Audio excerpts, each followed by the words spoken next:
ഈ ഒരു എക്സാമ്പിൾ ഞാൻ ലൈവായിട്ട് ചെയ്തതിൻ്റെ ഒരു എക്സാമ്പിൾ നിങ്ങൾക്കൊന്ന് കാണിക്കാൻ വേണ്ടിയിട്ടാണ്.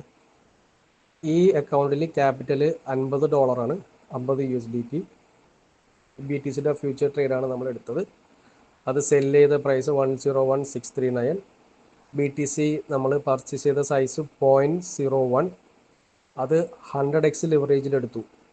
അപ്പോൾ ട്രേഡ് കോസ്റ്റ് നമ്മുടെ $50 നിന്ന് അകപ്പടെ വന്നത് $10 10.1639 USDT ആണ് ആ ട്രേഡിൻ്റെ നമ്മുടെ ചിലവ് വന്നത്.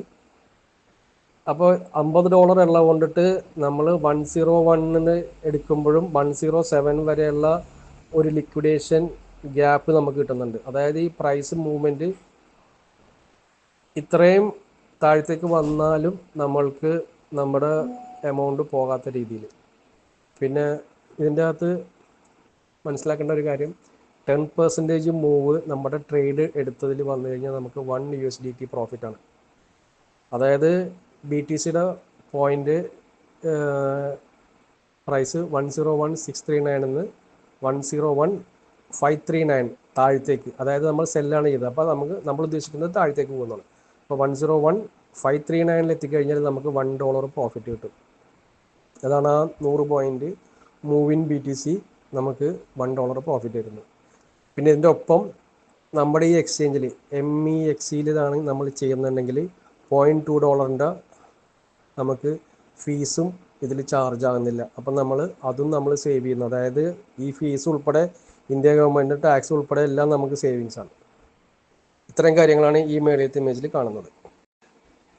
ഞാൻ ആദ്യം പറഞ്ഞ ലൈവ് ട്രേഡിൻ്റെ ഡാറ്റ അത് കഴിഞ്ഞിട്ട് ഞാൻ കാണിക്കുന്നതാണിത്. ആദ്യത്തേത് ട്രേഡിംഗ് പെയർ അതാണെന്ന് കാണിച്ചു. പിന്നെ അത് ഡേറ്റ് സമയം നിങ്ങൾക്ക് നോക്കാം. 2/7 ഞാനത് സെല്ല് ചെയ്തു, 2/19 ഞാനത് മേടിച്ചു. സെല്ല് ചെയ്തിട്ടാണ് ഞാൻ മേടിക്കുന്നത്. അതായത് താഴത്തേക്ക് പോകും എന്നുള്ളത് ചാർട്ടിൽ കണ്ടിട്ടാണ് ഞാനത് സെല്ല് ചെയ്തത്. അങ്ങനെ സെല്ല് ചെയ്ത പ്രൈസ് 101,639. ഞാനത് തിരിച്ച് മേടിച്ചത് 101,471. അതായത് ഏകദേശം ഒരു 167 പോയിൻ്റ് എനിക്ക് കിട്ടി. അത് കിട്ടാൻ എനിക്ക് 12 മിനിറ്റ് വേണ്ടി വന്നുള്ളൂ. ഞാൻ മേടിച്ച ക്വാണ്ടിറ്റി നിങ്ങൾക്ക് കാണാം, ഫിൽഡ് എമൗണ്ട് എന്നുള്ള അതിൻ്റെ താഴെ. പിന്നെ ഫീസിൻ്റെ കോളത്തിൽ 2 ഫീസൊന്നും എനിക്ക് വന്നിട്ടില്ല. പിന്നെ ടേക്കർ മേക്കർ നിങ്ങൾ നോക്കേണ്ട ആവശ്യമില്ല, അത് പിന്നീട് മനസ്സിലാക്കിയാൽ മതി. പ്രോഫിറ്റ് $1.67. ഇത്രയും കാര്യങ്ങളാണ് നമ്മുടെ ഈ ട്രേഡിൽ. 12 മിനിറ്റ് കൊണ്ട് $1.5 ഒരു ചെറിയൊരു ട്രേഡിൽ $50 ക്യാപിറ്റലുള്ള ഒരു അക്കൗണ്ടിൽ നിന്ന് $10 ട്രേഡ് എടുത്തപ്പോൾ.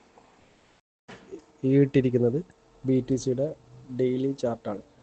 ഇതിൽ ഓരോ ക്യാൻഡിലും ഞാൻ റാൻഡമായിട്ട് ചില ക്യാൻഡിൽ എടുത്തിട്ട് അതിൻ്റെ സൈസും അതിൽ എത്ര പോയിൻറ്റ്സ് ഒരു ദിവസം നമുക്ക് കിട്ടിയെന്നുള്ളത് കാണിക്കാൻ വേണ്ടിയിട്ടാണ്. ഏറ്റവും ചെറിയ ക്യാൻഡിൽ പോലും 1600 ചില്ലാനും പോയിൻ്റ്.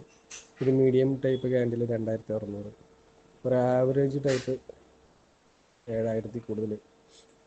അപ്പോൾ നമുക്കിതിൽ ഏതെങ്കിലും ഒരു 100 പോയിൻറ്റിൻ്റെ സ്വിങ് കറക്റ്റായിട്ട് ഡയറക്ഷൻ മനസ്സിലാക്കി എടുക്കാൻ പറ്റിക്കഴിഞ്ഞാൽ ഞാൻ നേരത്തെ കാണിച്ച ട്രേഡ് പോലെ $1 നമുക്ക് എടുക്കാൻ വലിയ പ്രയാസമില്ല.